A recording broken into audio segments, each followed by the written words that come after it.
Natasha, and we're the Double Deuces 22, and today we'll be talking about our review of the Disney Destiny.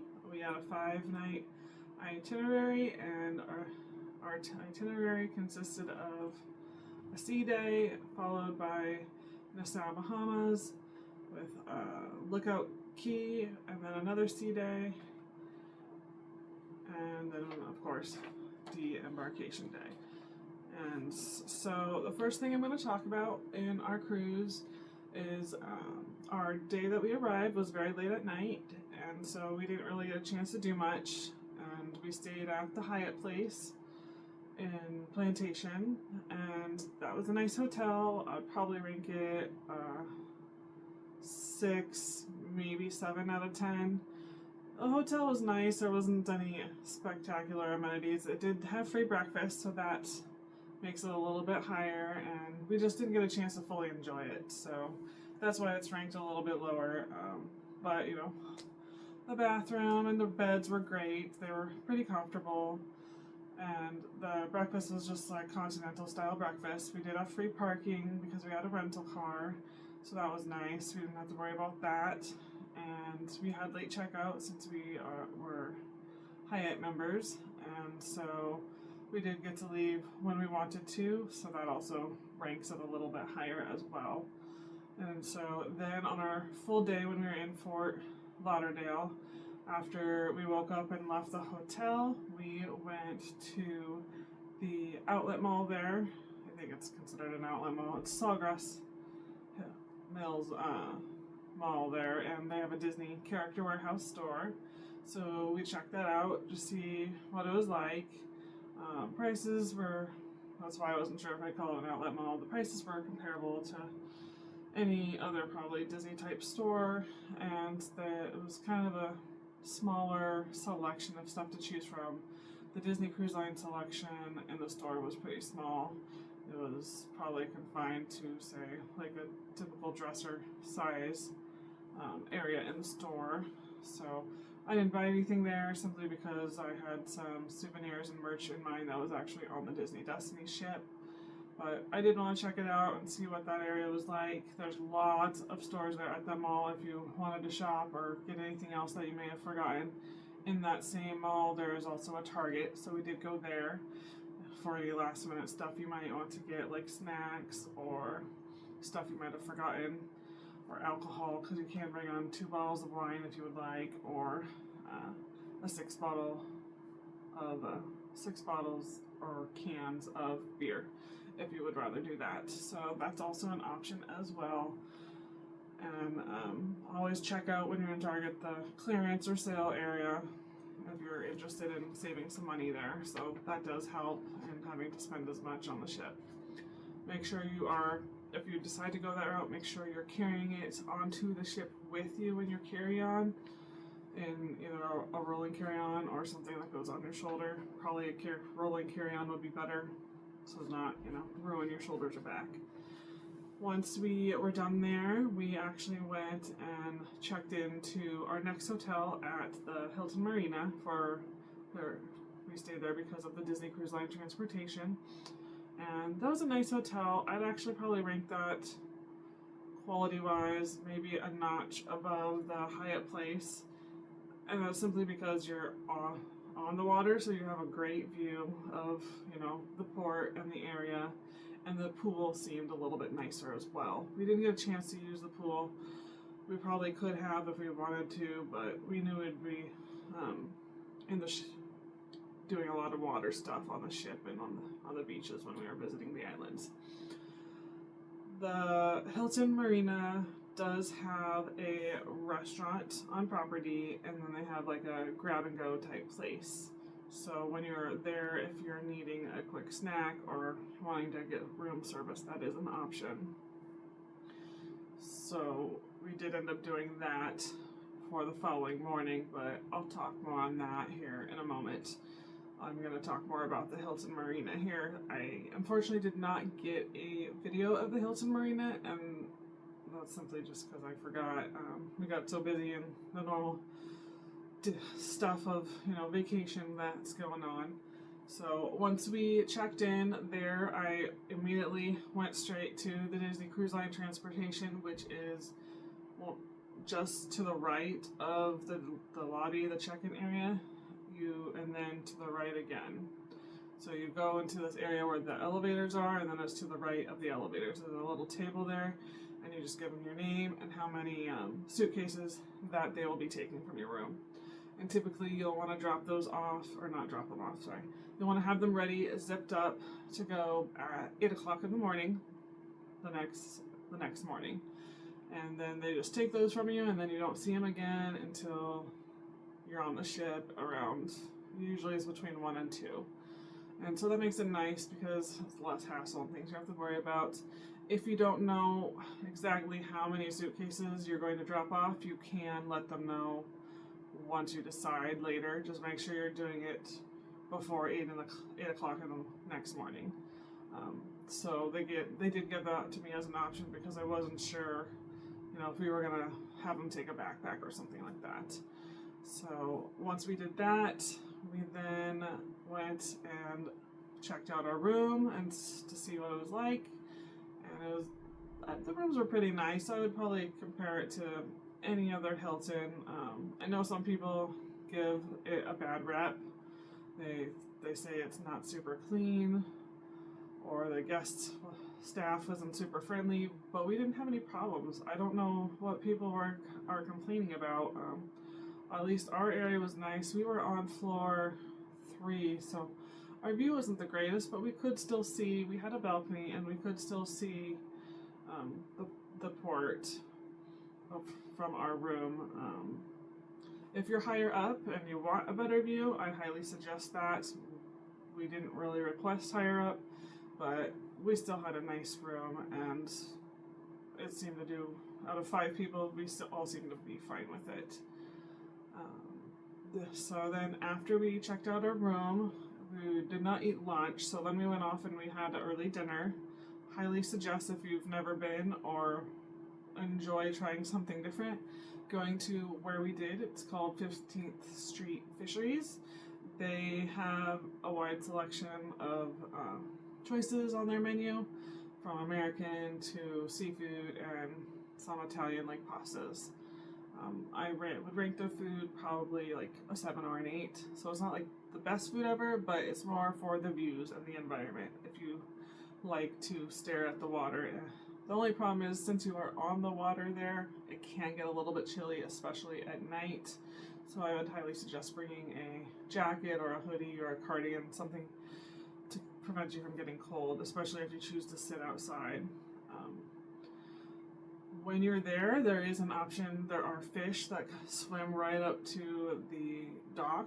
You can purchase food to feed the fish. It's about, I think it's $6.25 or $6.50 at this time currently per bag of food. So the baggie is just some frozen little shrimpies, and you can walk down the stairs to the dock, and you can just give them the shrimp. Give the fish the shrimp, and you just can watch them gulp that up. They don't even chew it. They just gulp it up, and my kids enjoyed it. Most kids, I think, would have a good time and enjoy that.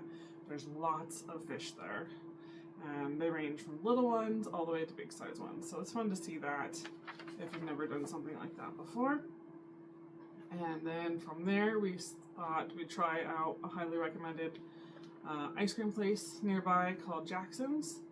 And their ice cream was pretty good. I would say it's comparable maybe to your local ice cream shop in your probably small town or hometown. It's nice to try something different if you've never had a local hometown ice cream place.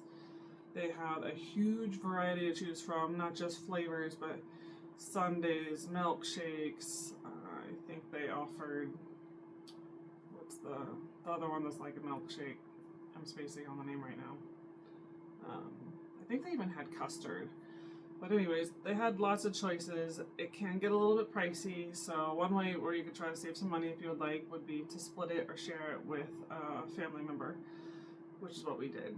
And so we did that. There is also an inside part where you can sit and eat They have lots of cool stuff to look at inside. We didn't do that. We just did the little window that's outside, and we took it and we went. So if you're wanting something that's quicker and you still want a little treat, that's a good option as well. And then after that, we went back to our room and we got ready. And then the next morning, we woke up and tried to hurry and get everything out the door at 8 o'clock. From there, we went to see what was available for breakfast. And we ended up deciding to choose the grab-and-go place just because we didn't want to spend much time. And we wanted to be ready to go for the bus to pick us up at, I think we were in boarding group 3, and I want to say it was around 11 o'clock, that's right. So then we walked down, or we didn't walk, we took the elevators down and then we walked down.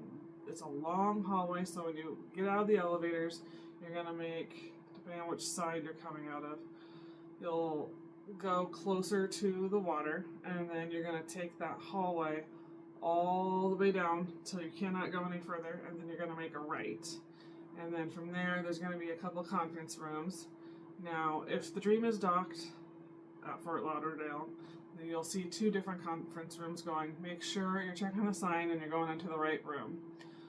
We didn't have a problem with that, but I did notice, they're right next to each other, so it's an easy thing to miss.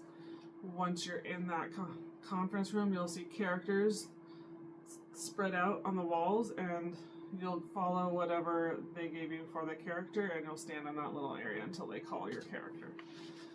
And then from there, you'll get on the boat. It's a short, if you don't have to stop and wait, because that's what happened to us. It's like a 15-minute drive on the bus. It's not terrible. Unfortunately, though, I think they overloaded the buses coming in, and there was a few buses waiting to get into the area. So that could happen, and you could be waiting on the bus a little longer. But it's better than Port Canaveral in that regards, because it just goes faster when it's smaller like that. So then, once we were in the port there at Fort Lauderdale or Port Everglades, we just basically walked right up and checked in. There was no line, so that's helpful when you're on the Disney Cruise Line transportation. And they got us all checked in. They were able to link, unfortunately they were only able to link 2 of the 4 Magic Bands. I don't know why, the kids seem to have issues, so we had to do that once we got on the ship. That could potentially happen to you, and it only takes a minute or 2 to fix it once you're on the ship.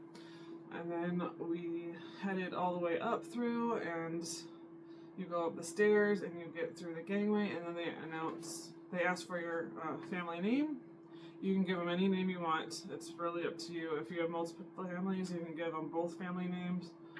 We just went with our family name, so then they usually announce your name and they clap for you, and then from there, you're on the ship. So you got a choice of what you want to do. I would highly suggest working that out with your family, what you guys might have in mind beforehand. I highly recommend doing the things like guest services, anything you need to do with the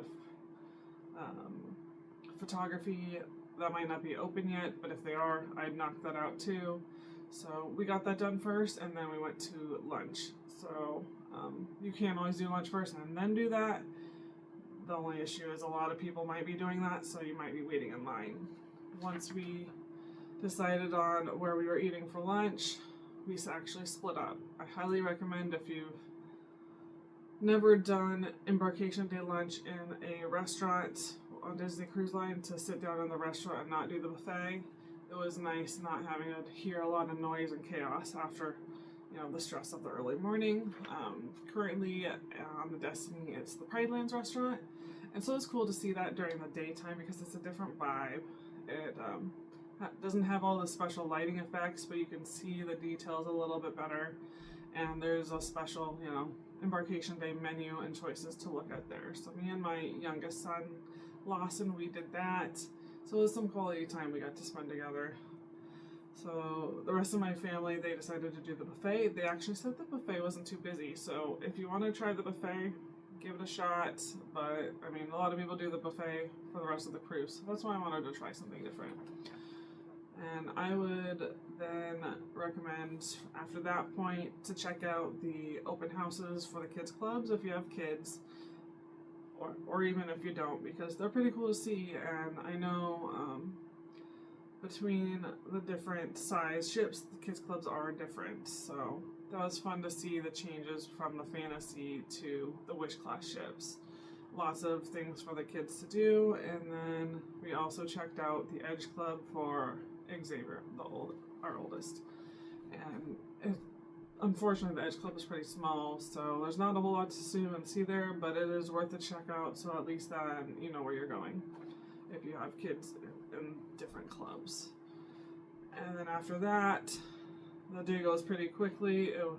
If you have early dinner, basically you're going to go back to your room. The room should be ready, and you're going to want to get ready for the evening and change if you needed to do that. From there, then you've got the night to decide what you want to do.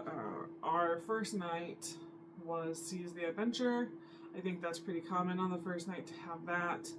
And then the next night was the Broadway actor character series. I don't know how long that's going to be going on for, but I did not go to that. Followed by Hercules on the third night and the fourth night, and then the last night was Frozen. I will say that Pridelands restaurant is very good though, also at night as well. So our dinner on our first night was 1923, and that was very good. I would rank that pretty high there comparative to Worlds of Marvel. And then from there, there's always activities to do. Something's going on in a lounge or trivia or something like that. Characters to meet. You can do that throughout the cruise. I think we checked out Haunted Mansion Lounge that night, and that's pretty cool. It's kind of small, but I'll talk more on the restaurants and lounges as well. And then from there, I'll rank the restaurants. So our second night was Worlds of Marvel, and then our third night was Pridelands, followed again by 1923, and we ended with Worlds of Marvel. Now, between the restaurants, I would say that Pridelands would be my top restaurant, simply because of the atmosphere and the music. And of course, because that's what I grew up like, it was popular, so I'm a big fan of that movie. 1923 I'd rank as the second best restaurant, because you're able to just get the chance to talk to everybody that you're with. It's a little bit quieter, followed by Worlds of Marvel. Now, the reason I rank it this way, not just for the theming, but because of the quality of the experience. Unfortunately though, just know that Pridelands is kind of loud, so if you have young children, just keep that in mind and make sure you're bringing possibly ear protection for them. You may or may not need it, but I know some kids do need that if they're more sensitive. And then Worlds of Marvel was not quite what we expected. There is trivia. A lot of people are a little bummed that the trivia was not really a competition. It's just you're trying to answer the question and get it right. So I think that's one way that they can improve on the experience. My husband didn't really care for that. They should have had a scoring system and had tables compete against each other. That definitely would have helped to rank that a little bit higher. But they all had great food, and I would still say food-wise, that it stays in that same order. Worlds of Marvel food was pretty good, but I would say that Pridelands had the better food. And I'd almost put, for food, if you're comparing the different restaurants, almost put 1923 ahead. But I would say try multiple things. If there's one thing you don't like, you have the option to try as many things as you want. I did try, 2 entrees, 2 appetizers, 2 desserts. So you have the option to eat more than that, but of course, my stomach couldn't handle more than that. So, and then from there, we did check out the lounge. I would say out of the lounges, there's Haunted Mansion Lounge, there's the Sanctum, there's DeVille's Lounge, and the Cask and Cannon.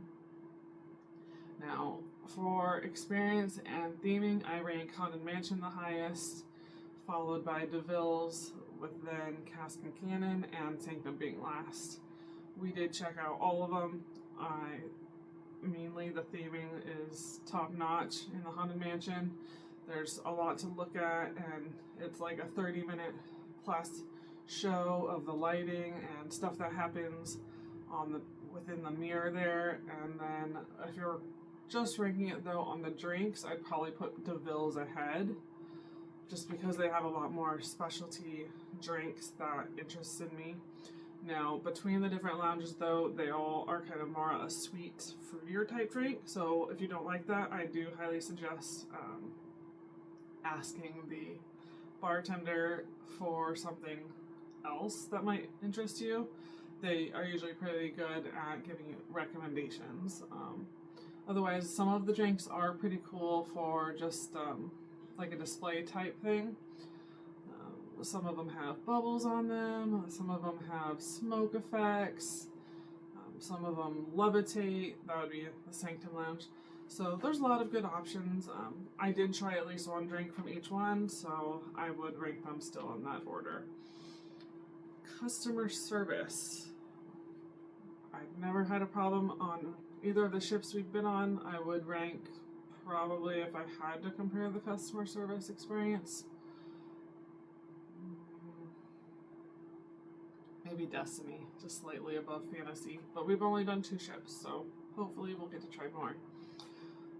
But that's probably they're pretty comparable. For customer service, for our serving team in the restaurants, we had Ari and Scarlett. And then for our stateroom host, we had Anantha. They were all great. I can't really say anything negative. Whenever we asked for something, they brought it. Whether it was, a stateroom host or the servers. The one thing though is if you miss a night of dining, make sure you let your serving team know. Unfortunately, some of our family did not let them know. Luckily, we were there to tell them that they weren't coming, but it does, change their plans and the order on how they do things. So it's nice to give them a heads up. You can always call, guest services and tell them, we'll not be coming to dinner. Please let our serving team know. And they're usually good at accommodating. But that's just something to be aware of. Because if they don't know, they might try to wait for you for a while, but then they'll, of course, move on. It's just nice to let them know what's going on, especially your stateroom host, too. Say if you're going to be in your room all day, you're not feeling well, it's always good to let them know something like that. Or if you don't want, towels or service, it helps them to know what time of day to come to your room. Say if you're not morning people, you could let them know, and then they'll come, in the afternoon to do their normal stuff. They do twice a day come into your room. They'll get it ready for the day. They'll, put the bed up if you have any children that sleep on the top bunk or on the Murphy bed, and then they'll put it down at nighttime, and then of course they'll, clean the bathrooms and anything else like that. We never had any problems with any of that. They always, if we asked for more towels or glasses, they brought that, and they've always exceeded our expectations. They do tell animals every night, and they do leave chocolates, so that's a nice little perk there. I would say, customer service wise, if I had to rank them out of 10, probably a 9 out of 10. I have a hard time ranking anything a 10 out of 10 unless they did something extra. So I would rate guest services a 10 out of 10. We lost something on the cruise and we're not able to find it, and they did go above and beyond to pixie dust and make things right for the thing that we lost. So a lot of people complain about the layout of the ship. I honestly didn't have a problem with it. I don't know why people don't like it. Maybe I guess because of the smaller pools and all the different pool options that there are. But, there's always something that someone can find to complain about something, whether it's, the elevators or something like that. So that is something that can make things difficult, is their elevators. One thing I did like about the Fantasy is that there's 3 different spots where you can go to different decks. That made life so much easier. Unfortunately, on the Wish class ships, there's only 2. That makes elevators can go slower because more people trying to get onto less elevators, or you take the stairs. So hopefully, I would highly recommend taking the stairs if you only have to go 1 or 2 decks up or down. Anything more than that, obviously I would recommend the elevator. But we never really had too many problems getting on an elevator. They always seem to be moving pretty well. Do note though, if you're looking at the elevators, there are certain elevators that go to higher floors than others. So if you're first looking at the elevators, the first 2 or 4 will go up to deck 11, I think. And then the last 2 go up to the top decks. So that's something to keep in mind, because I didn't notice that until like the second day or so. There is one thing that can help you to learn the ship a little bit better, and that's called the ghost hunt. If you have a magic band, you can do the ghost hunt. And so me and Xavier, we did the ghost hunt, and we should have done it on our first full sea day.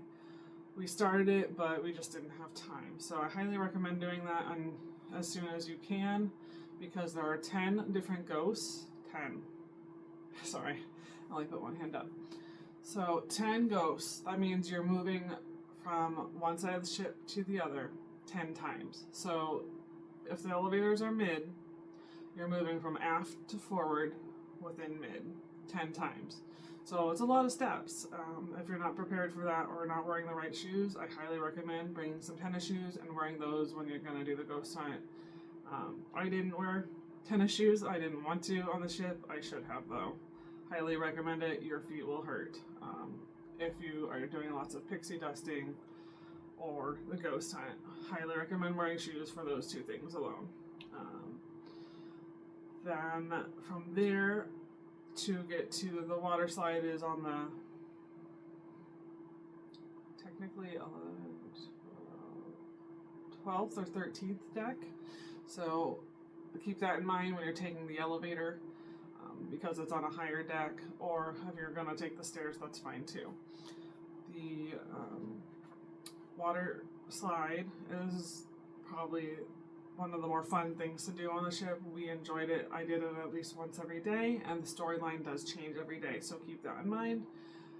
I would say, if you have the time to do it, the best time to do it would be later in the afternoon. It seemed the time for the water slide was shorter.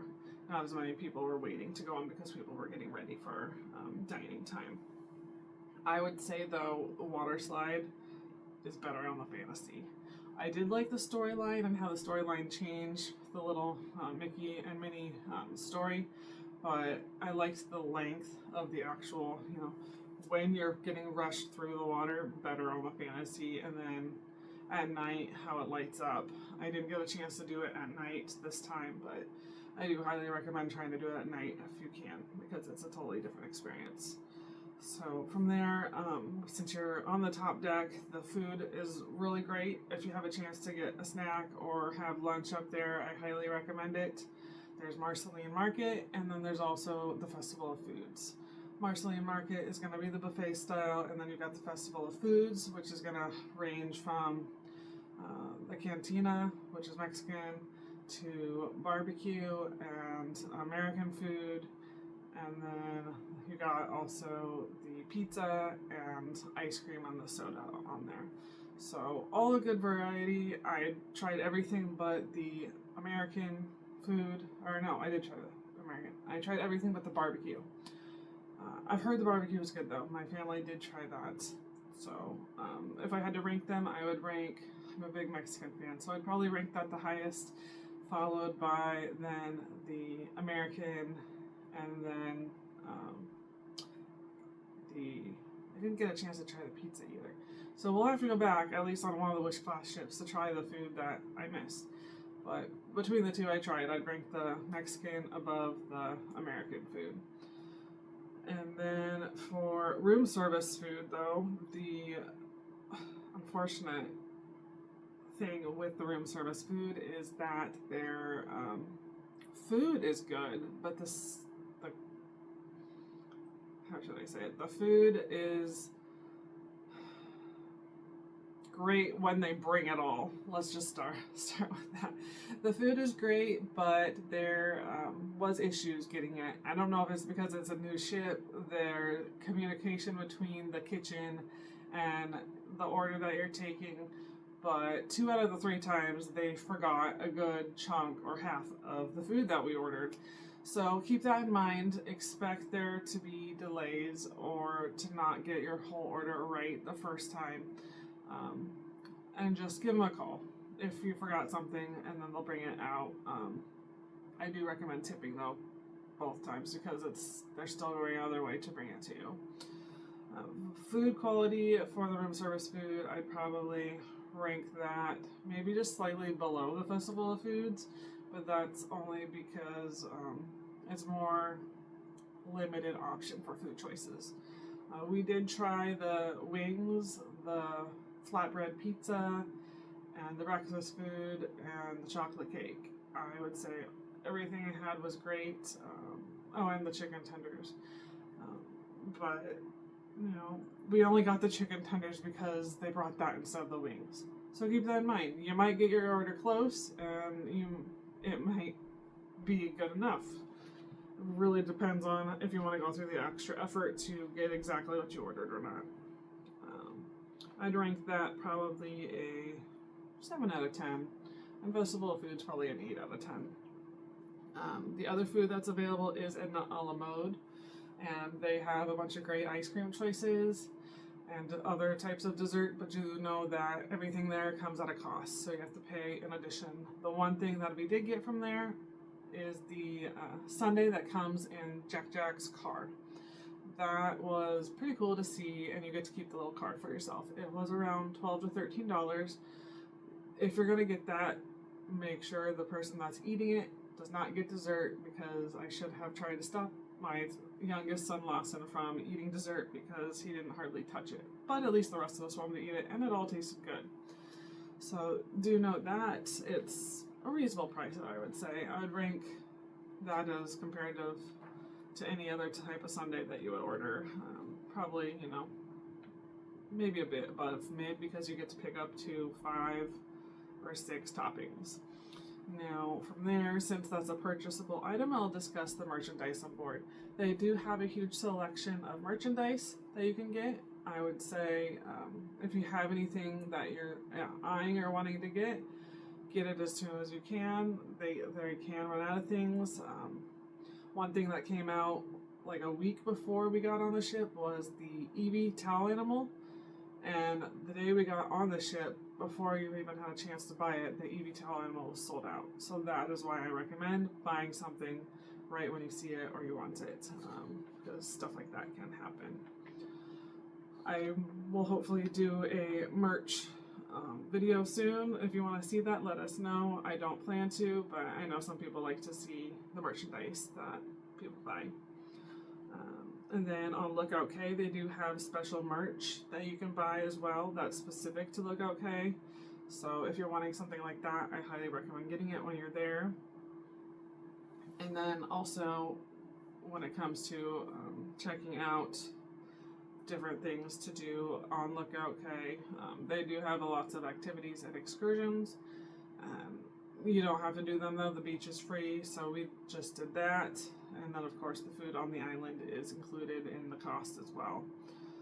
But there are activities that are included on the ship as well, and I highly recommend doing the ones that are specified to the Destiny if you can, because you won't get that chance on any other ship. So I did as many of them as I could. I did the adult only marble show. I would highly recommend that if you have a chance or time. It is a cute show.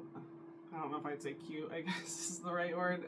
It is a good show to watch. There are some funny parts in it. If you like have a good sense of humor, you might enjoy it. It does have, I know some people mentioned Deadpool. He's only in the end, so if you're wanting to see Deadpool or enjoy laughing, I would check it out. It's only offered on the first night, Embarkation Night, so make sure you're checking the app for that and the time that that's available. I think it's available twice, but I only went to one of the showings. The other activities that are unique is meeting the special characters like Maleficent, Superhero Mini, Loki. They will have times available in that, and then they have a couple unique shows as well. Oh, DeVille, Cruella DeVille, you can meet her, or Dr. Facilier. I did do the Maleficent show. That was pretty cool. She does have a good evil laugh if you like to hear and see how they portray the character. It's always fun to see that. And then I also did the troublemaking with Cruella, and that's in the DeVille's Lounge. I would highly recommend that. I enjoyed that very much. That's available several times on the ship. If you want to catch that, I would recommend going on the last full day if you can. You'll have a better chance on getting in. The other thing I did was Dr. Facilier's magic trick, and the thing is with that one, that is super popular, and you can have a long wait in line for that. So if you're going to do that, I highly recommend getting there at least 30 minutes or more early before that, and then you will also be waiting until they get to you as well. They go in groups of 10, roughly, depending on party size. So we ended up waiting over an hour from the 30 minutes beforehand until we got in to see it. If you like a little magic trick, I would suggest going. I don't think I would do it again, but it's good to do once if you like that. I would rank that definitely higher than the fantasy. The fantasy doesn't have anything unique like that, but I did enjoy those unique experiences. It's something fun and different. If you have a chance and are able to afford it, I highly recommend doing the 7-night Destiny cruises. I know they're more expensive, but that's just gives you more chance to tackle those unique activities. I would probably do them again if I could. I wouldn't do the magic trick again, but I would do the other ones again if there was time. And then the shows. So here's the thing with the shows when it comes to activities and timing of everything. The Hercules show was on our itinerary on night 3, like I mentioned before, and then night 4. Now, timing of night 4 was with Pirate Night. If you miss it on night 3, you have a choice to go to Pirate Night early and make sure you have a good spot, or to be stressed like we were and rush. So, I mean, I would highly recommend doing Hercules or seeing it. It's a great show. I highly recommend it. I'd rank that, #1 top Broadway show comparative to the other shows available on the ship. And actually, between the fantasy, I would actually rank between those two ships. I'd rank Hercules the highest. But we were, rushed. We weren't able to get in on night 3, even though we were 20 minutes early. I would highly suggest getting there 30 or more minutes early to get a good spot. If you're going on night 3 and it's also on night 4, I would suggest doing an early dinner if possible, whether it's skipping your early dinner. We did go to the dinner in the restaurant. I probably would have skipped it if I had the choice. I would have gone to the Festival of Foods or somewhere else and then just made sure we didn't have to stress and worry about getting to the Hercules show. But we made it work, and we were still able to do the Pirate Night, so that was still fun. Pirate Night usually starts around like 8:30 or so, if I recall, because the show started at 7:15, the Hercules show, that is. But we were able to catch everything, and I would probably do it again that way just because it allowed us more time to do other things on night 3.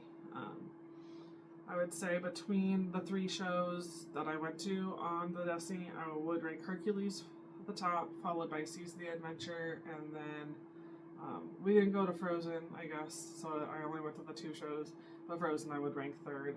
Frozen is a good show, but we had already seen it all in the fantasy, so we didn't go to that one. Otherwise, I would say if you have any questions or you want me to talk about something else, let me know down in the comments. But I will, oops. We'll see you real soon, and Stever should be showing his review soon.